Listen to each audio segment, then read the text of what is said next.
Welcome back to This Week. Time now to get the views of our media and political experts. Bob Tuke, the former head of the State Democratic Party, and Steve Gill, syndicated talk show host here in Tennessee. Welcome, and welcome again. Thank you, thank you. This week, the FEC found the State GOP party in violation of campaign finance laws back from 2005-2006 while you were head of the State Democratic Party. Is it a big deal? There was a lot of money involved. Will they be fined? Anything to do with regards to future elections? What kind of punishment lies in store for the GOP? I think it's a fine, but it's big. It's big money. It's a couple $1 million. So the fine is likely to be pretty good size. If I'm not mistaken, I think I filed that complaint actually as party chairman. So, but. It's not a third-party vendor that they tried to blame it on. They made the mistake within the organization, and they underreported. They also, the more serious thing, I think, is the possibility of a misuse of coordinated campaign funding between the Corker campaign and the Tennessee GOP. But the good thing about it is in the past, so that the way the FEC will deal with it is a fine. That's my guess on it. I don't think there's anything going forward. But it's interesting, some of the players in that. Bob Davis, he's now manager of the Zach Wamp campaign. Devaney is now the head of the party. He was the executive director at the time. So there's a lot of carryover in the people who were involved in the Tennessee GOP at the time. But it'll be really interesting to see. My prediction, big fine. And they did file a correction at some point down while the lawsuit was still going on.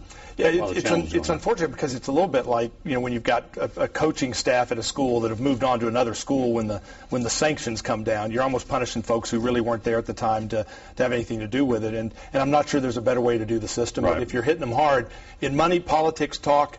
Or in politics, money talks, and if you take away the money, that's the best way to spank them, and it's going to make it harder for the Republicans to do what they want to do if you take away a bunch of their cash. Let's talk again about the mosque issue in Davidson County and in Rutherford County. Continues to be an issue down there. Lou Anzelnik continues to talk about it. We heard State Senator Bill Ketron talk about it this week, talking about this is not an issue of freedom of religion. They are concerned, and they truly believe this is an issue of ideology. In Davidson County, they're talking about this is economics. It's not that we're opposed to the Islamic religion. We want something in here to bring money to the area. Is that a false front? I think in Murfreesboro it's absolutely a false front. They're playing politics of fear, and they ought to be ashamed of themselves. I checked again to see where that's coming from, that Islamic Center, and I can find so far, I'm not doing a research project on it, but no indication that it's tied in any way to funds that we should be concerned about. For them to characterize it the way they're doing it, especially in their ads, it's shameful. Americans can have whatever religion they want, and they can characterize this however they want. Their attack is on these people because they're Muslims, and it makes me angry. Now, by the time this show is airing, there will have been in the Islamic Center in Nashville a multi-congregational breakfast with many religions involved, invited there by the imam of the Islamic Center in Nashville, and I'm hoping that that'll help to kind of relieve some of the pressure on this. I think the best way to relieve the pressure is to make it very clear where the money's coming from, and you've got several of the board members in this Murfreesboro mosque who do have ties to funds that have gone to Pakistan for training centers. There are questions being raised, and they've not been forthcoming about where the money's coming from and what ties they have to radical Islamic groups. If the answers are forthcoming and there's no connection, I agree with Bob. There's no problem with somebody practicing their religion. But the same issues were raised about a mosque in Northern Virginia years ago that has since produced training that has produced the underwear bomber, Major Malik Nidal Hassan, the 9/11 hijackers, and now the imam of that mosque is one of the top wanted terrorists in the world. That mosque had the same questions being asked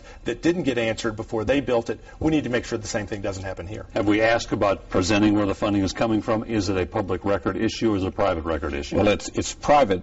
It's private record, but it ought to be made public to relieve any of the concerns that Steve is raising. And my hope is that the Saturday meeting at the Islamic Center in Nashville will really bring an awful lot of light on the subject, which needs to be brought on it. But again, it's important in this country that we act out of courage, not out of fear. The magic of this country is that we know who we are. We're Americans. We're proud of it, and we have courage, and we're not afraid of people who happen to be a little bit different.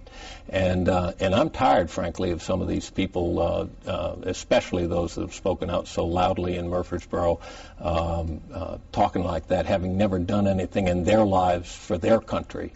Maybe if they'd served their country in a war, they might understand that it's okay to have a different religion. You can still be a good person. Well, I think it's not just a matter of letting people have different religions. I think if somebody was saying we're going to build a Klan church, if during the height of the IRA bombings in Ireland, they were going to build a Catholic church and there were concerns that they were building munitions or recruiting people and training them to do terrorist acts, I don't think it's a matter of what the religion is. It's what are the contacts to radical Islam. People are being recruited in this country. Homegrown terrorists are a problem in this country that we're seeing. Recruited, trained in Pakistan, and sent back here. It's not the politics of fear. It's the politics of reality.